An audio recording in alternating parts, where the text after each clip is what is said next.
everybody, welcome back to Finding Faith in Fiction. I'm Chrissy, and in this video I'm going to talk about my end of month April wrap-up.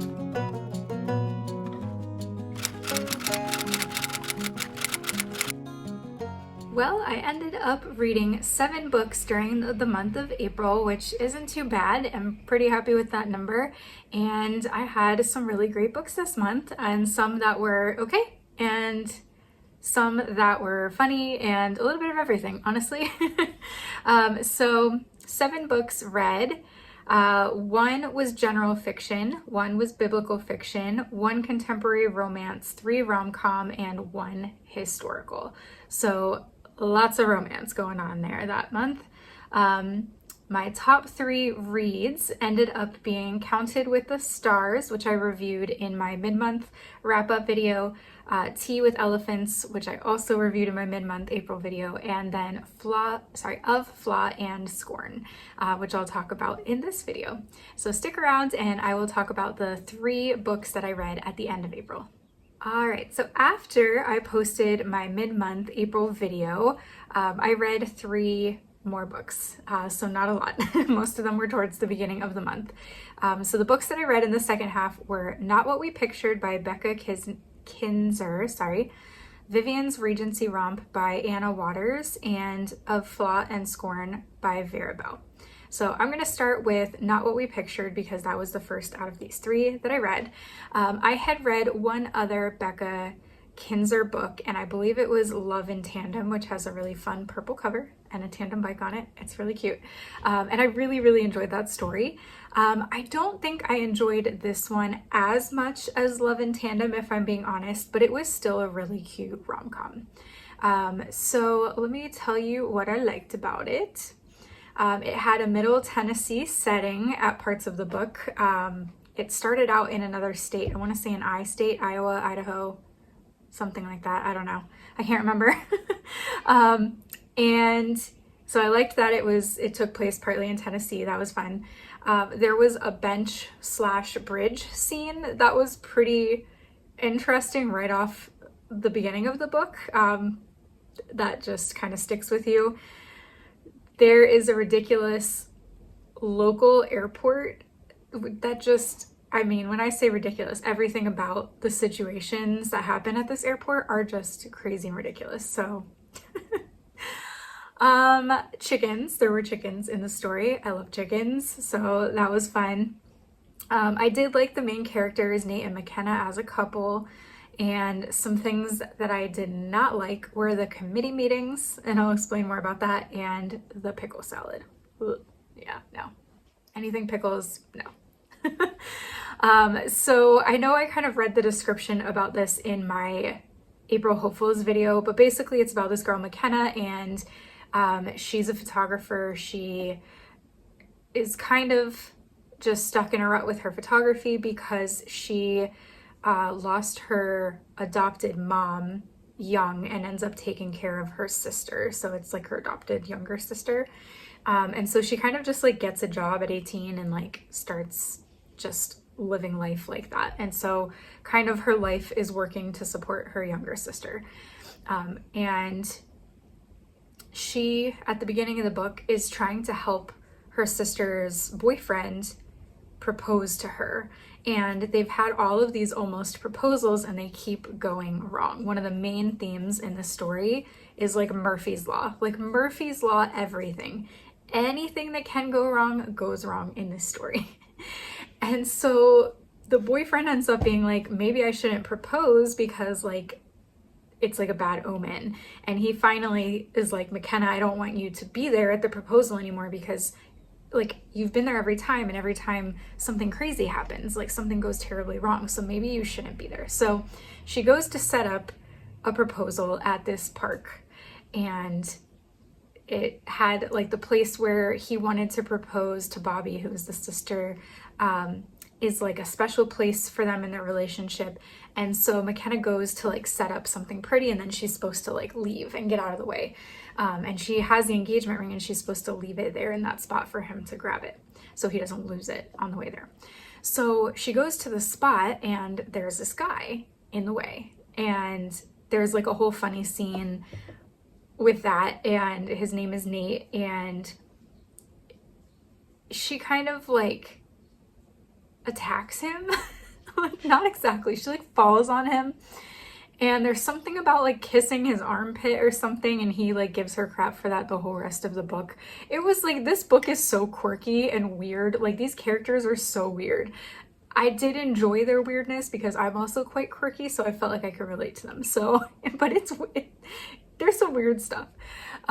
So anyway, after she like kisses his armpit, he like freaks out, and she's like trying to get him to leave, and he's arguing, and so she ends up like seeing her sister and her boyfriend like coming, and so she like grabs him and tries to pull him away, and so they go stand on this bridge, and they're like trying to hide, and to like avoid her sister seeing her, she like turns around and like kisses this guy who she just met like 2 seconds ago. And so anyway, chaos ensues. There's like a whole accident. She ends up putting the ring, slipping it into this random guy Nate's pocket. And I don't fully still understand exactly why she did that. She like talks about it, but it was kind of like, why would you do that? So anyway, he leaves. He goes to Tennessee to help his mom run her Airbnb, or not Airbnb, her B&B, while his mom is like on vacation or goes to take care of somebody. I don't know, guys. It's like almost the middle of May when I'm recording this, and so it's been like a hot minute since I've read these books. So anyway, she realizes that the ring is still in his pocket, and she has to try to track him down. So she like does all this stalking, and she ends up like booking a flight to go to Tennessee. So he gets to Tennessee, gets to this airport. All of this crazy drama happens at the airport. It's like the least professional and ridiculous local airport ever. And the customer service is bad. They like are mean to their customers. They like attack it's so crazy. I can't even explain it. You just have to read it because it's so hijinks, full of hijinks. So anyway, he loses his luggage. He's worried about his luggage because he has this important letter from this guy who was his mentor who passed away, and so he wants it back. McKenna ends up showing up in town to get the ring back, but he doesn't have it because the airline lost his luggage. So then she's just there waiting. They're at this B&B, not Airbnb. They're at this B&B just waiting for his luggage so she can get the ring and go home. And her sister's boyfriend keeps like calling, where are you at? Where's the ring? Like, I want to propose. And so all these things happen. So anyway, McKenna ends up getting sucked into this town event that happens. Nate ends up kind of putting her to work because there's like, his mom is on all these like weird committees in town. It's like a really small Tennessee town. She ends up filling in as like secretary or note taker or something for these little town committee meetings, and there's like, it seems like multiple committee meetings a day. I don't know, the frequency felt a little bit unrealistic to me, but anyway, so they suck her into taking photos for this event, blah blah blah blah blah blah blah. All these things happen. Then she decides to have her sister's boyfriend come there to this town in Tennessee because the town is like about to throw this concert with this country singer, and she thinks it would be a romantic place for him to propose, and then she can give him the ring when they have it, and have her sister, who's like in Italy or something, come and meet them there. And all of these things keep going wrong and wrong and wrong and wrong. So anyway, as the story goes, McKenna and Nate like obviously develop a romance. So that's kind of the gist of it. It was definitely one of those like stories where you're like, oh, come on. Like, where the characters just cannot catch a break, to the point where it's almost annoying, because you're like, can you just like let one good thing happen to them? So that's that. Content warnings. There's an estranged father, mostly off page, mentioned a couple times. Orphaned sisters, one raising the other. An slightly almost humorous near drowning incident, so it's not like super intense. And the faith content in the story, I would say, was light to moderate. I wouldn't say fully moderate, I'd say light to moderate. I like the way they handled the faith content. it did start off lighter and it did kind of build up towards the end, and having it build did kind of help like bring all the character growth like into that moment. And I'll be honest, I did not like McKenna's sister Bobby. She was very selfish, like very entitled, like almost didn't want McKenna to live her life because it was all about what she wanted, and she wanted McKenna to be there, and she wanted McKenna to do this and this. So I didn't like her. She did get better at the end of the story. So there were some things I enjoyed about the book. It was funny, like I said, very quirky, very strange. But there were a couple things that annoyed me too. Like I said, the committee meetings with all these like townspeople kind of got on my nerves, if I'm being honest. I think, yeah, it's not my book, so it doesn't matter what I think. I would have done it differently. That's all I'll say. So I gave this book a 5 for the writing. I do feel like Becca Kinzer is a really good writer. It's funny. She has definitely very interesting like plots in her books. The story and plot I gave a 4 because again, I didn't like some of the characters, and some of the like the committee meeting and stuff were just kind of like eh. And then like, yeah, it was just like so many Murphy's Law moments and just being like, seriously, again, like something bad happened. Faith and content I gave a 4. Probably could have given like a 3.5 on that. That's okay. Enjoyability, I did give it a 5. I think I'd probably go back and give that enjoyability like a 4 in hindsight. I do overrate right after I read the book, so if I were thinking about it now, I'd probably give it a 4. So altogether, I gave this 4 stars. So it was good. If you like just like a really silly, ridiculous rom-com with some light faith in it, then I would recommend this book, but just beware if any of those things sound like they would also annoy you. All right, the next book that I read in the second half of April was Vivienne's Regency Romp by Anna Waters. Waters, yes. Okay, this was an arc that I picked up from Book Siren kind of on a whim. I don't know, it just seemed, the idea of having like a Regency themed rom-com sounded fun to me, and it was fun. But I also had some beef with it as well. So let's just go through. Okay. So things that I enjoyed about this, there were so many laugh out loud moments. Like genuinely, it was funny. It was really funny. There were several moments where my mouth like was open, where I like, yeah, it was just like, and kind of like the girl no he didn't type mouth drop. The supporting characters in the story were really good. I would argue for some of them better than some of the main characters, which we'll get to. I said I enjoyed this. It was a little overdone, but there was a lot of cat poop humor. And I did say I was looking for more books with cats like in them, but there was so many cat poop references that I think it like went overboard a little bit, but I did think they were funny. So apparently I'm 10. So, the MVP in the book I said was Chase, and I'll get back to that. He was one of the supporting characters, and there definitely was like an unadulterated Regency / Jane Austen obsession in this book that I have to respect because Regency. A couple content warnings about this one. There were super, super heavy makeout scenes, like hands in hair, wrapping around each other. Like it was almost too much. It was okay, but it was almost too much. There was some intentional provoking of jealousy, which I did not like. I put serious daddy issues, and there was some like fraud and deceit type behavior in there as well. Okay, so this story is about Vivienne C. Fox. She's an author and she writes Regency era romance novels, and she's part of a group of writers who are all writing books in different genres. So this series that this book is book 1 for is actually called the Writers Find Romance series.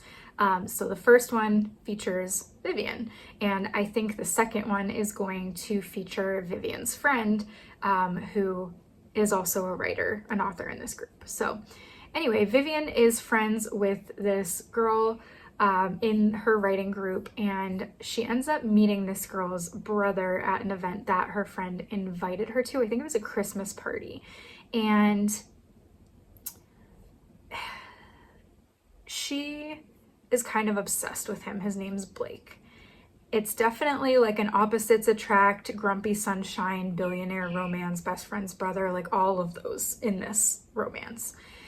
And the first time she sees him, she's automatically attracted, and she hears him say to his sister, and I think his mom, basically like a total Mr. Darcy moment, like, oh, she's you know, like, she's so plain, I can't believe she'd wear that outfit, did nobody tell her about the dress code, those kind of moments. So she's pissed, she's super attracted to him, but she's pissed, and she holds this grudge for about 6 months.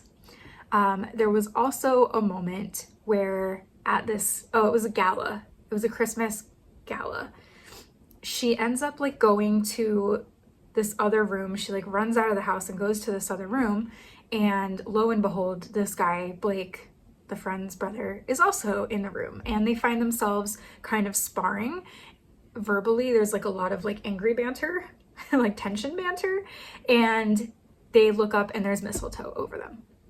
But he's not going to kiss her because he thinks he's better than her and he doesn't want to be attracted to her. Mini spoiler, he is. Okay, he is very attracted to her, but he doesn't want to be. He thinks she's poor, she's poorly dressed, she's overweight, blah, blah, blah, all the things. So his best friend comes in, and his name's Chase, and he's like, oh, you're not gonna kiss this beautiful girl? Okay, I'm going to. And he goes and lays one on her. And Blake gets pissed and storms off, okay? So we leave it there, and then 6 months later, they end up kind of like reconnecting, and there's like a lot of things that happen, so I'm trying not to give too many spoilers. Basically, she likes him, he still likes her, but both of them are stubborn. There's pride, there's prejudice. But meanwhile, his best friend Chase is kind of like low-key flirting with her all the time, and he plays it off like he's joking. But we later realize like he's really not, like he's actually quite into her, but he knows that his best friend is also into her, but is being kind of a butthead about it. And so a lot of the story is like that tension between like Chase and Vivienne flirting, even though she's still hung up on Blake, Chase pretending he's just joking, even though he really does like her. And there's like another party, and her and Vivienne and Blake end up in a corner like making out and pawing each other, and somebody ends up recording it and it gets out and it's like a PR disaster. Meanwhile, Vivienne works in like PR and marketing, and Blake hires her team to like help fix his image because he's like taking over his family's furniture company business, whatever. And he has bad reputation for being a grump and being snobby. So because he likes Vivienne, he hires her and her team. She's like, why is he hiring me? Like, why would he want anything to do with me? Like, he totally, was rude to me at the Christmas party, blah, blah, blah. So they're trying to work together. Now there's like this kiss and this video leaking, and it's all a mess. Okay, so that's all I'm going to say for now. This book was wild. It was hilarious, it's ridiculous, it's saucy, it's frustrating, but strangely, it was packed full of faith, which was weird. Like, appreciated, but a little bit weird.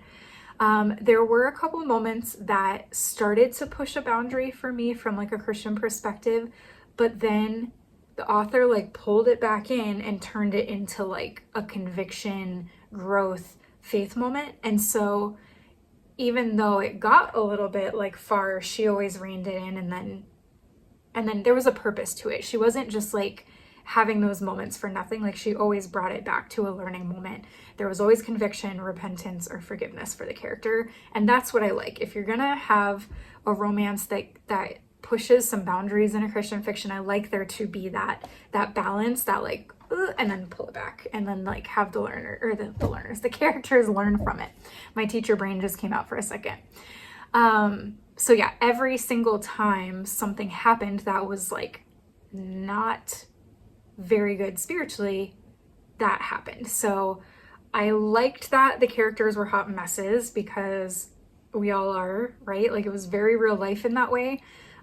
There was like a lot of train wreck moments, but again, there was always like a come to Jesus moment right after. So it felt realistic to real people who mess up constantly, who want to do the right thing but fail and then feel convicted and have to repent. So I thought the sin and the faith was handled very, very well in this book. And so as ridiculous and a little spicy as it was, that part to me made it really worth it. So let's see. Yeah, the cat poop again. So basically, this girl has a cat and it's a girl cat, and that's problem number one. I'm sorry if anybody watching has a girl cat. Me and my family have a thing about girl cats. They have all been evil.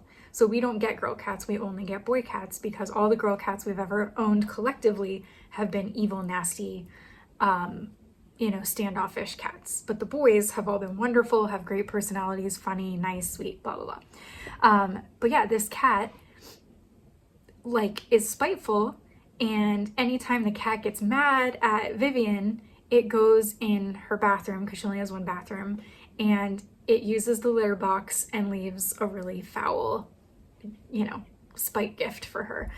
And so like it was funny, but like I said, she did it too many times, I think, to where it got like, okay, this is like, it would have been funny once or twice, but like it started to kind of lose its humor after a while. And there were a couple of times where I was kind of like, ooh, like that's a little too descriptive about the poo. So yeah, I did like that Vivienne she was a very different FMC. She's a curvy girl, she's a bit bigger, and she definitely has insecurities about that, but she's also very prideful. So there's that. Blake. So she's obsessed with Blake because he kind of has that Mr. Darcy, and I think maybe she's attracted to him because he has that Mr. Darcy air. And I'm gonna be honest, I did not like Blake. I did not like him at all. He got better at the end, but even still, I did not like them together. So if you're gonna read this, I need you to know going in that I think, and you may disagree, but I felt he was a horrible MMC. And I was actually waiting for her to realize that she was better with Chase and that Chase really did like her and go be with Chase and drop this thing with Blake. But I believe the author is setting up a different romance for him for book 2. And that's all I'll say about that, so that there's no. So this became, if any of you were like, millennials who were into Twilight in the day, maybe I was, maybe I wasn't, the feud level of like Team Edward, Team Jacob, that's how I felt about Blake and Chase. I was always Team Jacob.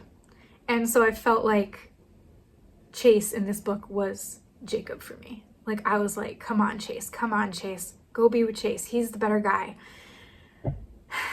So I didn't see any other reviews that mentioned this feud from people's head as they were reading, but in my head, this was a massive feud the entire book.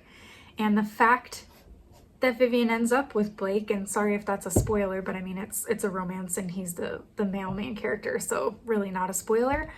I wasn't thrilled. It had to happen. But I will probably read the next book in the series because I think it's going to have Chase more heavily featured as the MMC in the next one. And they do set that up towards the end of this book. So I'm invested only because of Chase. Vivienne was a fun character. I thought she was dumb for liking Blake. So I did lose a lot of respect for her as a character. But like I said, I need to find out what happens with Chase. Will I read past book 2? I don't know, because I really just want to find out what happens with Chase. And then I'm good. Okay, so my rating for this book before I ramble more. I gave the writing 5 stars. It was really well written. It was funny. The banter was hilarious. The Regency humor was fun. The plot and characters I gave a 4 because I did not like Vivienne and Blake together. I did not like the romance. For faith and content, I gave it a 4. I think I probably should have given the last one lower and this one a 4, even a 4.5, because I'd say this one was a 4. I'd say the last one was more like a 3, so I probably should lower that one. And then enjoyability, I did give it a 5. because I really did enjoy the book. I read through it pretty quickly. I really enjoyed reading it, and I would recommend it if, again, you like Regency, you like Jane Austen, you like a rom-com, you like rom-coms with faith, but again, just be warned that you might be similarly annoyed at the actual romance in the book. And I'll leave it there. The last book that I read in the month of April was of Flaw and Scorn.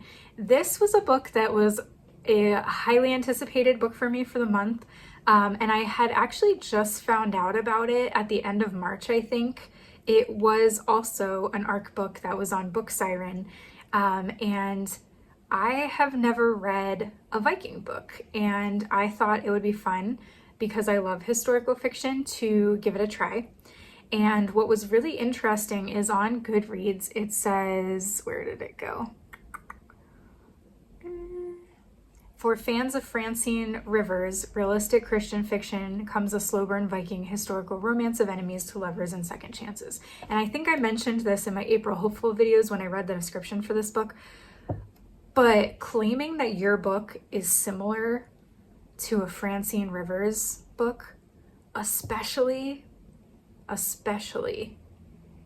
her trilogy. Okay? Like, that's some big words to be putting out into the world, and I really love that series by Francine Rivers, and so I was like, this is either gonna truly be great and very, very similar, or it's gonna be a flop for me, and I didn't really know. However, when I started reading it, it had like 4.6 or 4.7 stars. It's gone down a little lower now on Goodreads, but like it had really good reviews on both Amazon and Goodreads and Bookstagram. So I was like, all right, I'm gonna give it a try. What I will say right off the bat is it did have some Francine Rivers vibes. I would say, especially content-wise, there was some heavy, historically appropriate violence and topics in this book. This is not a light, happy read. And so in that way, like Voice of the Wind and the other two books in the series, in the Mark of the Lion series, sorry, I forgot to say that earlier, the Mark of the Lion series is the one I'm talking about. There is a lot of graphic violence. There is a lot of intense like sexual assault, and just like there's just a lot of things in that series that content wise is very heavy, and Francine Rivers, as most people know, does tend to deal with some really heavy themes and hard things in the world for being a Christian author. So this was very similar in that way, and I do agree with what it said for fans of Francine Rivers. I think if you can handle Francine Rivers content and you like a really good historical, that you will like this. Okay, let's move on, because otherwise I'm going to ramble forever. So things I enjoyed, this was like a Norse Viking story, so I enjoyed the things about that era. There was gorgeous imagery of the Irish coast, because the Norse Vikings raid the Irish coast, and that's where the female main character is from. The female main character is quite fiery. She was spunky. I liked her. The MMC was very strong and protective and sweet about her, despite being a Viking raider. There was sacrificial love in the romance. There was a language barrier because he's Norse, she's Irish. But I really liked how the author wrote the language barrier. It was really cute. And being somebody who has been in a multicultural relationship with different languages, that I appreciated how well she wrote that, because it's hard to begin a romance when you don't speak the same language, like really at all. So that was fun. There was some Norse mythology woven in, and I've had mixed feelings about mythology lately. Like, it's things I've kind of been convicted of, because I used to be really, really into Greek mythology, and I have like Greek god statues in my house that I bought in Greece. I have a tattoo that's like Greek mythology, and I'm kind of like, I don't know if I should really be so fascinated by false gods. But this was there for a reason. Like, it had to be there for the historical element of the story, so I didn't mind it. This one was a very strong faith story, and God's power was definitely on display throughout this book. So those are some things that I enjoyed. Content warnings, let's do that right off the bat because there are quite a few. There is descriptive violence, raids, fighting, pillaging, taking spoils of war, including women, including children, captives being used and taken, sexual assault described. It does happen kind of off page, but then you like see the character thinking about it and talking about it, and you see the aftermath of it. There is strong physical attraction and longing.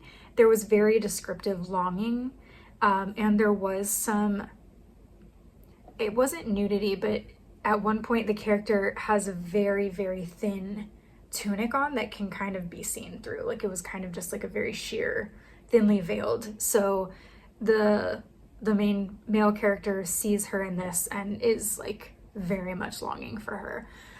So again, it didn't feel like it crossed lines for me because of the historical realism. If this was in a contemporary, I might have felt differently, and maybe that's hypocritical, I don't know. But it was very similar again to like the level of like intense romantic longing as the Mark of the Lion series and Hadassah and her male main character. So then there was at the end a fade to black scene within marriage. So nothing happened on page. We just see them kind of go into a room and the door shuts. So that was okay. It didn't bother me at all. Okay, so let's get into my thoughts about just the general plot. So the book starts on the Irish coast, 795 AD. Bridget is the Irish girl, and she is has stepped outside of her village to go pick some wild strawberries in the forest. And this was something I loved in the book, was this, and it comes more and more, and there's different points in the book that it keeps being brought up again. So like strawberries, this book, like, just makes me think strawberries. So she goes to pick strawberries, and she starts hearing all this ruckus in the forest and sees these Viking raiders coming through the forest. So she tries to like hide behind a tree, but this young, like, I think he's 15 when he gets there, maybe, Viking warrior named Radar sees her, and he immediately takes her as his thrall. And thrall is this book's word for like their captive. So when one of these Norse Viking guys took a woman as their captive, it was like a romantic captive, if that makes sense. So this is somebody they plan on like taking and being with, if that makes sense. So she's scared out of her mind. He ends up like feeding her a strawberry, so that's like a big theme in the book, and her lips are like strawberry stained, so that there's like that imagery at a couple points in the book. Anyway, his people basically just totally raise her village. Like, they burn, there's a monastery nearby that they burn. They didn't end up burning any of the homes because Radar asked them not to, and he's like the chief's son. So he was like, don't burn the village. And they were like kind of mad at him. Like, why aren't we always burn the village. Why aren't we going to burn the village? So he had planned to take her, but it was kind of like an insta-love thing for him. Like, he cared about her like instantly, and he didn't want to like ruin her home. So he does eventually decide not to take her, and takes her back to her house in the village and leaves her and goes on the ship and sails away. What he doesn't realize is that her family had either been taken or killed or both.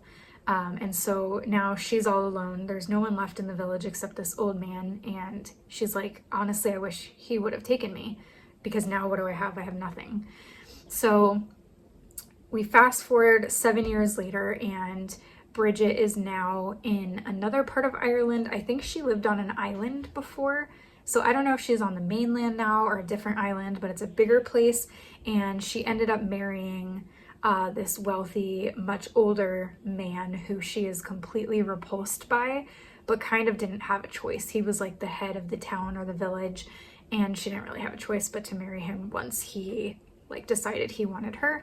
And so it does talk a lot about her having to do her marital duties and just being completely repulsed by it. And so shortly after, we see her there kind of just miserable.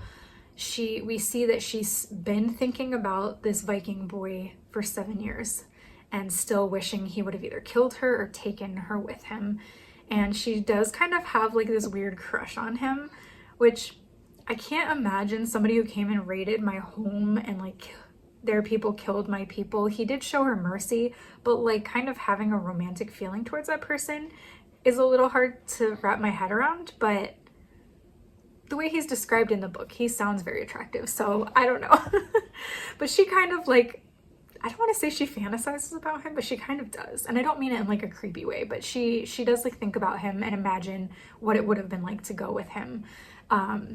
So anyway, all of a sudden there's another raid, and this big giant Viking man storms into her room and ties her up, and she's, you know, looking at him hoping that he's Radar, but being like, oh, this giant hulk of a man cannot possibly be this, you know, skinny little boy that I met, you know, 7 years ago. So this guy ends up taking her also as a thrall, and she's like pissed because she's like, seriously, this is happening to me again? Like, how is this happening to me again? I wish I was dead, right? Like, can't believe this is her life again. He ends up like taking her in front of all his people and being like, this is my thrall, no one touch her. He's like very possessive. Some things happen there, and I think at some point before they leave, she realizes, is it before they leave or is it later on?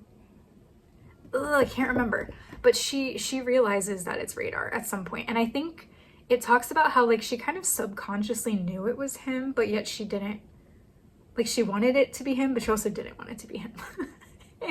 That part was very confusing. But they end up putting her and a bunch of other people on the boat and going back to their Norse kingdom.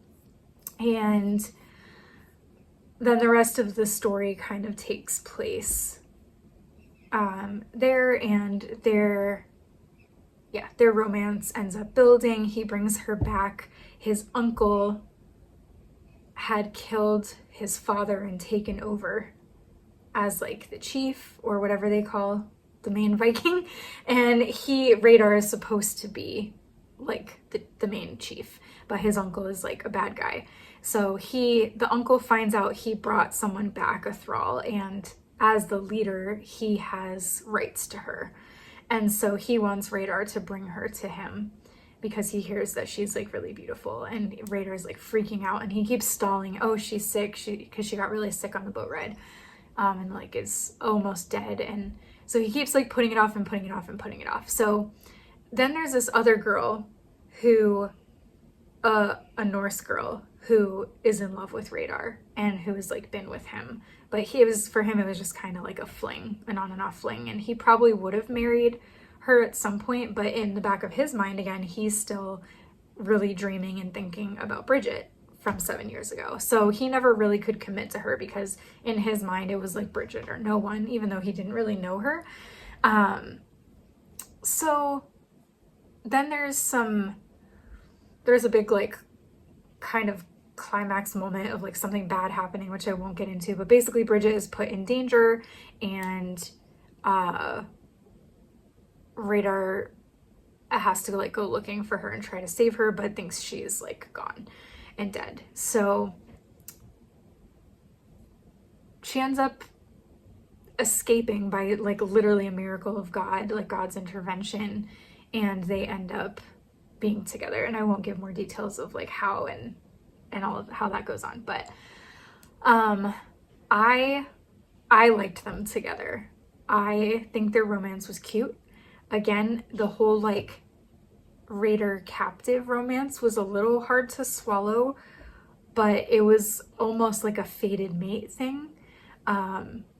they just, after when they were teenagers, I think she was like 12 or 13 when they first met, like neither of them ever stopped thinking about each other. So one thing that was interesting is like in Norse culture at that time, if you took a thrall, you could basically do whatever you wanted.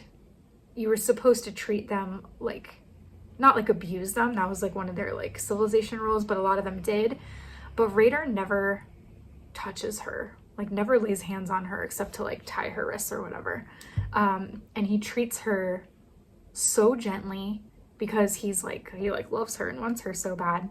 But he never forces himself on her, and he wants her, he doesn't want to tell her it's him, and he wants her to realize it, like come to the realization that it's him before he does anything. So let's see, what else? Is there anything else? One thing that I think the author did a good job of was balancing, I mentioned the intense longing, but I feel like the author balanced their intense longing with, at least on her end, a faith-fueled restraint. So she wants him, but she's mad at herself for wanting him and thinking about him like that. She knows it's wrong because they're not married. But she has those thoughts, but she's constantly like, oh, I'm so sorry, God. I know I shouldn't be thinking like this. Like, please take these thoughts away from me, you know, etc. So it's one of those things where like there's definitely some like lustfulness happening there, in a definite like sin fantasy kind of way, but there's also that like Bridget's belief in God and her faith always pulls her back again. And there is kind of a redemption arc for Radar and a salvation arc for him, and we see him kind of going back and forth between, you know, his belief in the Norse gods and the one true God of the Irish people. And so we kind of see that story play out. So I would say the faith content in this book was actually really strong. It was really beautiful, it was really impactful, and the faith did definitely drive the characters' actions, which I really liked. There were themes of God showing his might and his power over the Norse gods, the false gods, providing supernatural protection for Bridget. And it was just, yeah, the faith was incorporated like very beautifully, and it was really central to the plot and the storytelling, not like an add-on. So it did, again, like Francine Rivers, you have all of this violence and graphic content, but you also have this just like really powerful, beautiful faith throughout. And so in that way, it was really, really similar. So I will leave it at that because I don't want to give away any more than I already have. For this one, writing style, hard 5, probably a 6, honestly. Like, I'd give her a 6. I don't ever do that. Stories and character, 5. Like plot, characters, all of them 5. Faith and content, for the faith, I give it a 5. For the 4, I gave it a content. And it's not that I think any of it was handled inappropriately, but I just wanted to put that in my review because of the heavy content. Again, there were a couple times where I felt a little squeamish, like my stomach turned a little bit because it was quite graphic.